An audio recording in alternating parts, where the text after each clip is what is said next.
On March 10th of 2018, in the small town of Buckeye Lake, Ohio, officers from the local police department gathered with the intentions of performing a house check in regards to a call of burglary. Police Chief Jim Handsey received a personal phone call informing him that an elder woman had been chased out of her home by burglars, but not before one of them was shot, and said burglar is now on her floor, bleeding out. Handsey was on medical leave at the moment, being restricted to light duty, as his ring finger on his dominant hand had recently been amputated. Disregarding his doctor's orders, Chief Handsey would arrive on scene and request that his subordinate officer, Stephen Ritter, give the chief his sidearm, and had Stephen switch to his rifle. They entered the trailer to look for the armed suspects, going room by room, making sure that the environment was clear of danger. The trailer was dark, and as Chief Jim Handsey entered one of the dimly lit rooms, he believed he saw what was a shadow moving along the floor. As he began to ready his subordinate officer's pistol, he bumped the top of his hand, resulting in him firing an accidental discharge. The officers cleared the home and realized not only was the trailer empty of occupants, but there were no signs of a man shot, no blood, no footprints, and no body. It would later be discovered that the elderly woman who lived there in the domicile suffered from dementia and had unintentionally fabricated the story due to her delusions. Just a week prior, she had told her son that she believed President Donald Trump was in her bedroom. This unfortunate series of missteps would lead to a full-on investigation of the Buckeye Lake Police Department, and what the detectives investigating the department would find is a Pandora's box of corruption, office theft, laziness, and incompetence. I present to you Once Upon a Time in Little Buckeye Lake, Ohio. The village of Buckeye Lake is deciding the future of their police chief. The mayor says Chief James Handsey is not fit to hold his position after he accidentally fired his weapon while responding to a call earlier this year. Leave me alone, Jeff! You're gonna piss me off more! Chief Handsey told him he had his finger on the trigger of a handgun. He said this was his favorite words, was bullfuck. Do you understand when he bumped this counter or whatever, did he have his finger on the trigger? He did. Just tore them a new ass. He calls the Mayor Carroll and tells Mayor Carroll that I'm worthless and I do nothing and I've never done anything. Threw me under the bus. Before we dive into the Buckeye Lake Police Department and their shenanigans, I swear to God, I'll pistol whip the next guy that says shenanigans. I'd like to talk to you about a little-known man by the name of Jordy Jordan, or better known online as Wings of Redemption. Wings of Redemption is an overweight Twitch streamer who has been known for his emotional outbursts, threats, and general maladjusted nature as an adult. He has a head that looks like a thumb, and a high-pitched southern drawl. Fuck you! Fuck you! People have been documenting Wings and his antics for years, but I just want you to imagine, what if instead of Twitch streaming Call of Duty, Wings had instead became an officer of the law? What if he had spent 30 years as an upholder of justice? What if this man had become the chief of police in a small podunk town in Ohio? Well, the truth is, we don't have to imagine.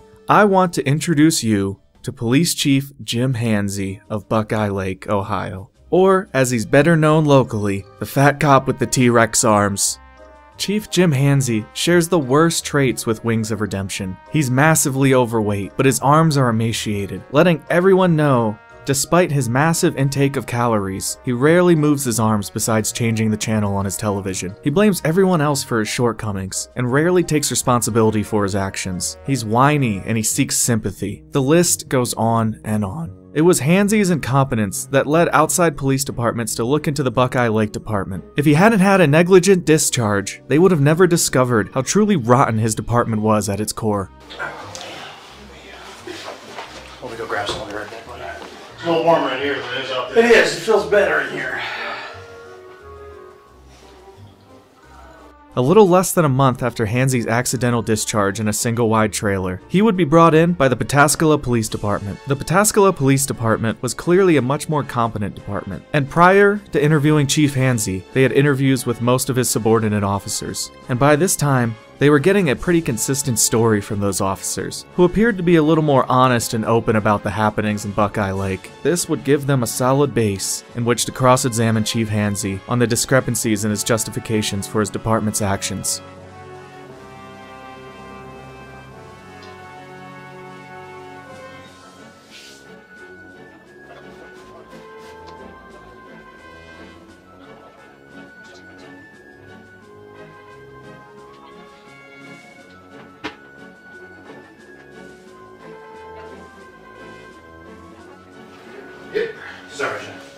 Dude, I lost my cup somewhere. Maybe it's a generic cup. Hey Jim, do you know Ted? Yeah, I think I've met him before. Yeah, sure. Out the office that day. Yeah? Yeah. I met you in the past too. That's not Alright, Ted. Alright. You don't want any water or anything? Alright, Jimmy. These are your Garrity rights, okay? I'm sure you're familiar with them, but if you want to read those over, and there's a pen for you. Before the interview goes too far, the interrogating officer reminds Handsey of his Garrity rights. At first listen, from the way the officer presents this information, I had thought that this meant officers being interviewed could not be criminally charged for what they spoke about during this internal investigation. But upon further research, it appears that Garrity rights are not an immunity from criminal charges, but an immunity from occupational consequences. To ensure that officers maintain their constitutional rights, specifically their Fifth Amendment rights, the officer cannot be threatened with internal consequences for remaining silent during an interview, only criminal consequences if their guilt is proven. For example, you can't tell Chief Handsey if he remains silent or refuses the interview that he would be fired for that alone. Let me know if you have any questions about it. You're the guy that accidentally discharged a weapon, so I can't wait to hear from you, man. Jeff and Megan and I were on our way back from Lancaster. We had ate at B-Dubs. We were coming down 79 and we were in the area of Buckeye Estate, Beecher Village. And my telephone rang. It was from Darlene Witt Hofer. I've known the family since, well, I was a firefighter with her brother Terry forever. And she's on the phone screaming, saying her aunt, she found her aunt in the middle of the road. And that two guys had broke into her aunt's house and held her at gunpoint. She was able to escape. But the gunman shot one guy. He was laying in the floor bleeding to death, and the gunman was still in the house. So we're right there between both entrances to Leach Village, the main entrance and the second entrance. I tell Jeff, go there because it's right over here, M section. So as we're there, I call Steve Ritter. Literally, this is what we got to get down to the M section. Meet with us. As we pull up, I'm dialing the sheriff's office. I call the sheriff's office. Tell them exactly what's going on. They say, you want emergency traffic? Yes. So you called them? I called the sheriff's office. Okay. We're standing there, we're just trying to decide what's going on, and she keeps saying, he's dying, he's in my house dying, he's in my house dying. She was very physically upset. Both of them were really upset. I had no belief to doubt them. I wasn't even thinking of being on technically light duty. Right. Had no gun with me. And, you know, with there someone possibly being in that house dying, you guys have done the same thing. You'd have went in. We had 3 people here, and we've been trained.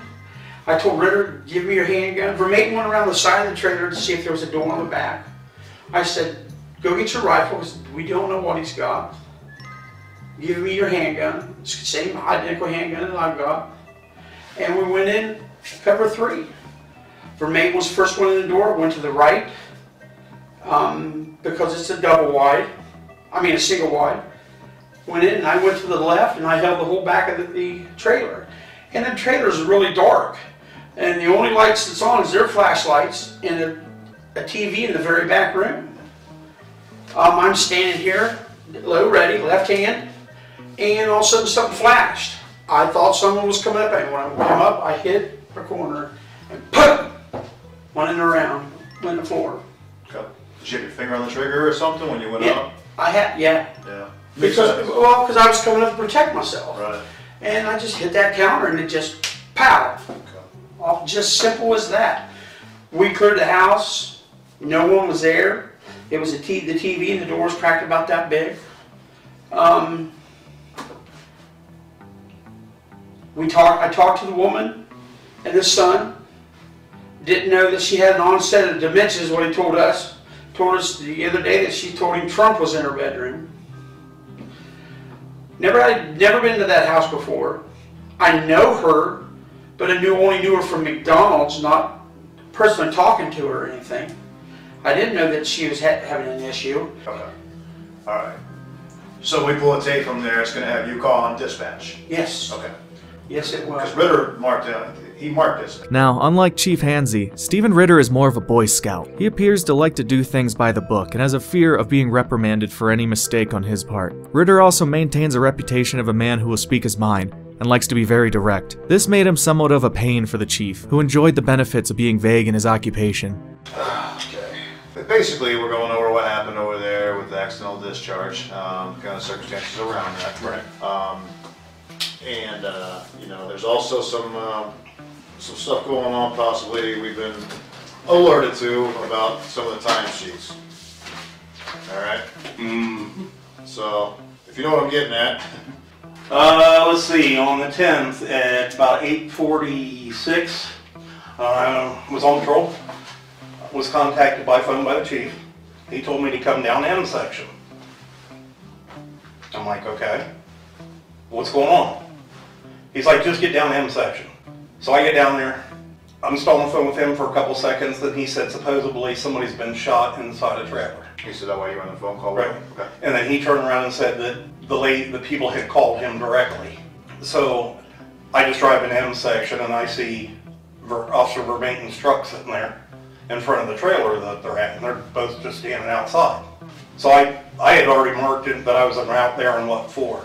As we're standing by the front door, they're trying to figure out how to get in, if they're going to have to kick it in or what they're going to have to do. Jimmy asked me if I had a shotgun in my cruiser. And I told him no, because I don't have a shotgun rack or anything in my cruiser. He goes, do you have your rifle? I'm like, yeah, I've got my rifle. He goes, go get it and give me your sidearm. Okay. I'm like, okay. I've never parted with my gun and never really planned to like that. But yeah. What are you going to do? Tell your chief no, he can't use it? Absolutely not. So, I mean, we're all fairly close going up like three-person entry, but Vermaten goes to the right, Jimmy goes to the left, but he's kind of not completely in. He was just kind of right behind the door. And as I was coming in, I mean, I couldn't even see Jimmy as I was coming through the door. I heard bang, which I mean, normally your adrenaline would go up, but it didn't really seem to faze me. It was dark in there. I mean, the light was horrible because I had to give Vermaten my flashlight, and I'm just using the light at the end of my rifle. So we continued to clear the house. Found out there was nobody inside. So go back after the fact, and Jimmy starts trying to explain that he saw a shadow. So he went to draw on him and came up underneath and hit the counter and discharged fire. So which was obviously, you know, police 101, you don't search a house with your finger on the trigger. Right. So obviously, he had to have his finger on the trigger, no hammer, nothing that you could have, nothing you could have done besides. Yep, that's it. So Jimmy said he thought somebody was getting off the ground. Right. Goes up, hits the something, right, counter or something. Gun goes off. Right. So once you heard the bang and everything, you guys kept searching? Did you ask right then, like, hey, what the hell happened? Well, I ended up shining my light over there. And he's like, well, I thought I saw a shadow. Okay. Well, I hadn't seen, I got in after that gunshot because I wasn't about to stay outside. So you knew right then, though, that he's the one that fired. I didn't know. I mean, after you went in, he said, hey, I thought I saw a shadow. So you assumed that was him firing off around there, right? I'm sorry, guys. Sergeant Andy Davis is a man who can hold a grudge. After his father got into a confrontation with Handsey, Sergeant Andy began to compile and document every questionable action the chief took so that one day he could reveal his treasure trove of information and expose the chief for what he truly is. The level that Andy took this to would appear as excessive to most people. According to Andy, he and his wife would sit down every night after he got off work to discuss the actions of Chief Handsey and add any relevant information to their little book. Bunch of stuff in there. Yeah, there's quite a few things. So we're just trying to go over and trying to pinpoint some different things though. What's the major issues you see over here with Handsey? I mean, there's obviously a lot of stuff in here, but I mean, he just has a problem with going to work and working 40 hours a week, and you know, pretty much I consider it stealing time. So, I mean, that's why I basically started this book. Is because I knew eventually one of the, you know, this would end up happening. So if I had everything all wrote down, you know, every day when I go home from work there was always something, pretty much. You know what I mean? Yeah. So I'd go home and sit down with my wife and we'd discuss like, hey, look, this is what was done, this is what was said today, this is what time you went home. And did you work with Vicky Glover? Yeah, well, yeah, temporarily. I mean, she was here. She's an awesome person. Yeah. She was actually, I mean, she rode with me a lot. She's like, Andy, you got to document everything. If you didn't document it, it didn't happen. Right. And, you know, at least this way I got exact dates and times and, you know, this is pretty much my memory, you know what I mean? So what was your last day over there at Buckeye Lake? Was it this year? It was 17. 17. A couple days after Father's Day is when I had my accident and found out that I had brain cancer. Okay. So, what's Father's Day? June 19th? Around the 21st or something. Yeah. Somewhere around there. Yeah, something like that. Yeah. I know somebody mentioned, and maybe I haven't gotten to it yet, that him and Vermaiden. And last of the officers participating in this song and dance is Jeffrey Vermaiden. Officer Vermaiden appears to be Chief Handsey's only ally within the department, and outside of it a personal friend. They not only work together in their small department, but they would occasionally meet up outside of work and do things such as four-wheeling in state parks, though it was on taxpayer dime. He asked us to come in and do the investigation. The sheriff's office is not doing the investigation. I'm just gonna shut this. Yeah, we are. So, here's your guarantee rights. You want to go ahead and read them, and we're going to make sure you sign off on them. We'll sign off on them. Okay, what's the allegation? The allegations right now are that there was some improper things done at the scene of the accidental discharge, for one. There's also some allegations of maybe some improper record keeping as well. Some people coming out when they really didn't come out, things like that. So there's some timekeeping issues as well that we've been asked to look into, so we're looking at that as well. Okay. So we want to make sure that everything is, like I told Chief Handsey too, collect the information, pass it on, as long as you guys are truthful. You know, I don't see anything like popping out of here is crazy or anything, but you guys typically do just the use of force instead of any kind of like official report when you have any kind of instance like that. And the only reason I'm asking is we do an actual, like, if we do Quite anything honest like that, with we you, do that. This is the first one I've ever been involved with. I'm talking about in my entire career. Sure. Not talking about any incident at all. Like if it's say for instance we were the same thing. If we went out and we had an accidental discharge at something that was perceived to be an emergency situation, we would do a full report on it. Okay. Well, I'm not the one doing the report. That chief said he would do that report. That's up to him. I don't know. Gotcha. I know I did a statement. There was a use of force form filled out. Right. He did a statement. The other officer did a statement. And we had a resident come in and drop a statement off, and I signed off on it as a witness as them turning it in. Okay. So, I mean, and outside of that, what's in my statement? I mean, and is this being recorded? It is. Okay, can I have a copy of that recording? I will provide a copy to the mayor. Okay. Is there an allegation or something based on this complaint that I'm being suspected of something? You are not being suspected of anything at this time. Because it says here, you know, seeking disciplinary action against me for misconduct. Right, that's just covering everything. So that if we talk about something, let's say you falsified a document, that's going to cover you from being, if we uncover that here, that's not going to be part of a criminal investigation. So whatever we uncover here is not going to be part of anything. But it could still be used in termination or something like that? It could be, yeah, it could be used in termination, but it can't be used criminally. From the moment Vermaiden enters the interrogation room, he appears nervous and agitated. Before they can even get 10 minutes into the interview, Vermaiden begins talking about resigning from law enforcement. Is your chief available? He is. Okay. As number 5, I would request that he sit in on this as well. Sure. Yeah, absolutely. You want to sit in? Yeah. Grab him real quick. Like I said, I've never been in one of these. That's okay, it's understandable. This is probably the last one because, to be quite honest with you, I'm going to resign my commission. I'm done with law enforcement. Okay. When are you planning on doing that? When are you planning on doing that? As soon as I find me another job. Gotcha. I mean, I've been doing this for so long. Yeah. I'm tired of it. It would appear that Vermaiden is already seeing the writing on the wall. And this isn't meant to be very adversarial. I understand that you're on the edge a little bit here, but it's not meant to be adversarial here. You know, we're all cops. You know, you've been doing it a long time. I've been doing this a long time as well. You know, so it's not it's not the first time I've been part of the internal.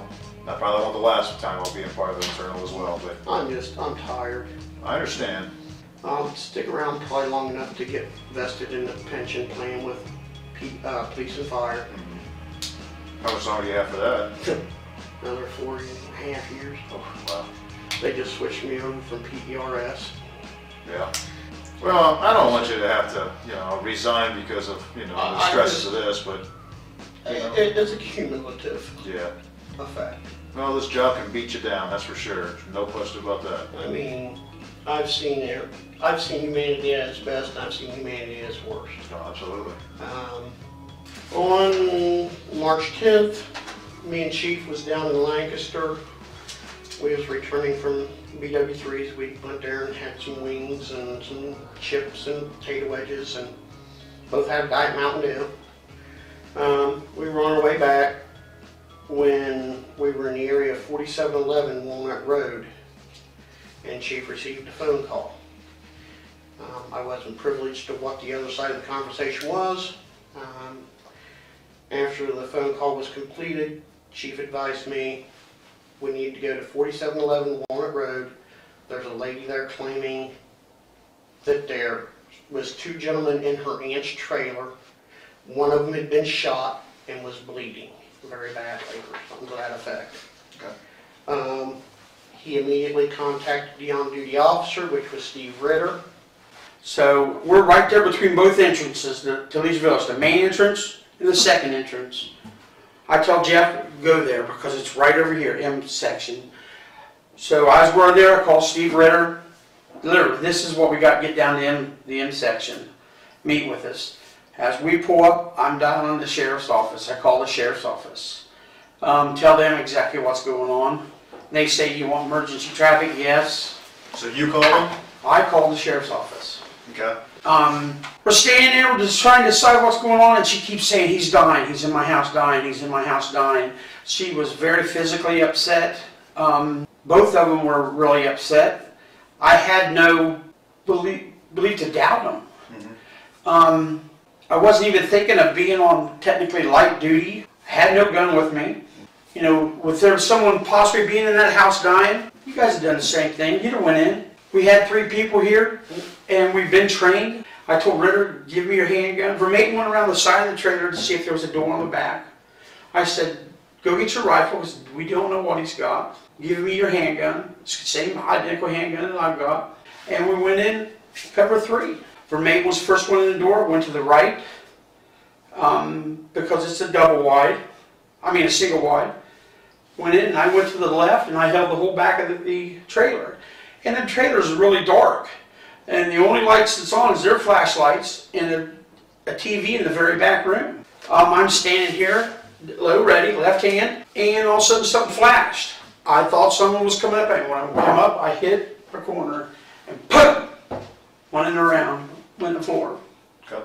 Did you have your finger on the trigger or something when you went up? I had, yeah. Yeah. Because I was coming up to protect myself. Right. And I just hit that counter, and it just, pow! Okay. Just simple as that. We cleared the house. No one was there. And Jimmy says, yeah, that was me. I saw a shadow. So you knew it was him that fired the shot right away, right? So you're not looking for somebody shooting at you. Because I mean, I can't say definitively that where I thought the shot came from. I mean, but it sounded like it was on the left side of me. Gotcha. And Jimmy was the only one on the left side. Okay. But you guys. So he told me as soon as we cleared the house what had happened, and then he came up underneath and he thought he saw a shadow and gotcha. Ended up squeezing the trigger. Gotcha. So I started trying to look around for the round because I want to know where the round went. That's a round out of my gun. Yeah. And him and Vermaten said, well, must have just went through the floor someplace. I said, there's got to be a hole. Right. There's got to be something. That bullet went someplace. And one of the 2 picked up the casing. I don't know which one because I didn't pick it up. And then I went back out to my cruiser to secure my gun, and by then one of the Hebron units had showed up. They weren't aware of what Oliver showed up. Right. But he didn't know what happened. Okay. And were you told not to tell him what happened? I was told not to tell Hebron what happened, yes. Okay. What was the thinking on there, do you know? And who told you that to begin with? Chief Handsey. Okay. Why did he tell you that? I don't know if he was embarrassed.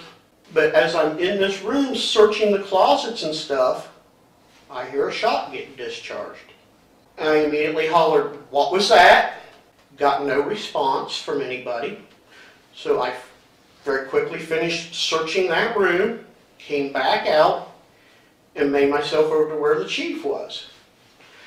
Lighting in this trailer was so poor, we were using flashlights. You know, I've got a handheld flashlight. Officer Ritter had a weapons-mounted flashlight, who was my cover. Chief Handsey didn't have a flashlight. I come back out, I said, "What was the shot?" And as I'm looking there, I see a counter there. He says, I was holding cover. He says, and I thought someone come up off the floor. Having been told there's 2 men in this trailer, and one of them's already been shot, when he saw what he believed to be a possible threat coming up off the floor, he came from a low ready to a high ready, point to shoot type position. As he came up, in the darkness, there was a countertop there, or like a little bar that come out. And he was standing next to it, didn't even know it was there. That's how dark it was. As he came up to it, his left hand, finger area, whatever is what he tells me, struck that counter, and it caused the weapon to discharge. So, okay, at that point in time, I made the decision, and there with everybody else, to continue clearing the rest of the residents. Once he was okay, I was okay, Officer Ritter was okay, we cleared the rest of the trailer. Upon clearing the trailer, I announced that it was clear, and I came back to where the chief was still at, in his cover position, in case there was somebody else that we may have missed in the trailer. And he explained to me once again what had happened, and I could see it happening. I mean, it was an accident.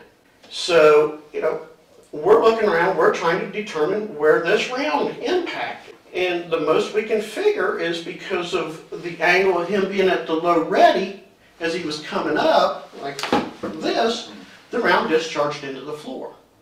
Because of the carpeting on the floor, I searched and searched and searched and couldn't find a bullet hole or anything like that. Basically, the carpet swallowed the hole back up, in my opinion, to where it couldn't be found. The only way you're going to find that hole is to go in there and remove these people's carpeting. So, Chief Handsey directed me to pick up the casing off the floor. I've done so. I've secured that casing. It's logged as evidence in my custody. I've yet to have anybody ask me for that cartridge, from the chief to the mayor or to you guys. But it's just a spent casing. I talked to the woman and the son. Didn't know that she had an onset of dementia, is what he told us. Told us the other day that she told him Trump was in her bedroom. I'd never been to that house before. I know her, but I only knew her from McDonald's, not personally talking to her or anything. I didn't know that she was having an issue, which after everything was found out, it was found out she had a UTI, urinary tract infection, forever, and never told her kids. And that was she had seen a police movie prior to going to bed that night. So, I checked the house to make sure everything was fine, that we didn't hurt the electric, didn't hurt the water. From her end, set her and her son down and said, "Listen, we had an accidental discharge.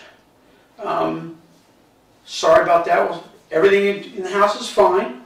And his exact words to me is, "I don't give a shit, as long as my mom's okay." I said, "What about a doctor's? If she's hallucinating or something like that, we need to get her to take care of her. Let's get her to the hospital." He said, "No, she goes into the doctor's in the morning." I said, "Then you can come and get a copy of our report so your doctor can have that to use to see what kind of medicine to get it on." And he said that would be fine. And I told him, I said, "Dave, you come and get a copy of this report. Or have your doctor, get something from your doctor, we'll fax a copy of the report over to see, show that she's hallucinating or something so she can get help." We went back to the office, all three of us wrote up our statements, wrote up the use of force where I had the accidental discharge, and went from there. I called the mayor. Did you do a call record at that time, or a report at that time? Because when I went over to talk to you, You didn't have one yet? It was in the computer, yes. Okay. Jack from Mayton should have faxed it to you. We had a CR number. Right. Yes, CR number, and the square CR number was filled out and everything. Okay. It hadn't been typed in yet, but it was put in the book, and it was handwritten out. Was there any conversation about not telling them about the accidental discharge? Yes, there was. Okay. What was that your call? Yes. Okay. And what was the rationale there? Ritter likes to tell things, and for the integrity of the case, integrity of the accidental shooting, Ritter. You don't have to go tell everybody that we had an accidental shooting. Let's get this investigated first. Let's go get it looked at. Let's save the integrity of the case right here before anybody, it's 1,700 people know. Sure. And that was the only reason. There's no reason to hide anything. How can you hide an accidental discharge? So I get my cruiser, I'm getting ready to leave, and him and Vermaeten get in the truck and pull up next to me. And Jimmy leans out the window and he's like, "You don't tell anybody about this." He goes, "I'll handle calling the mayor." Okay. There's some things that happens in-house just like here. You guys have things that happen in-house. You guys aren't supposed to tell anybody until things are looked at. I did exactly what I was supposed to do. I called the mayor. I called the mayor 6 times and she never called me back. She called Ritter instead of calling my phone. She does that a lot. Just the other day, she's standing there, Ritter's phone goes off. Call from Peggy Wells. He's talking to her. I'm like, I walk up and say, "Why aren't you calling me? I'm the chief." Right. That's true. Huh. So you guys got some communication barriers between you and the mayor, you would say? From years, she's been on council for years, and yeah, she never liked the police department. She's actually picketed against the fire department. She don't like them. She had a big meeting with Randy Thorpe and, well, Billy was still there, and wanted to see about bringing them in and get rid of us, and Billy and them guys told him, you can't afford us. Right. But when she took over mayor, and she took me in on January 19th, I told her, I said, all I want to do is my job. Yeah. I want to work with you. I have no hard feelings about nothing. All right.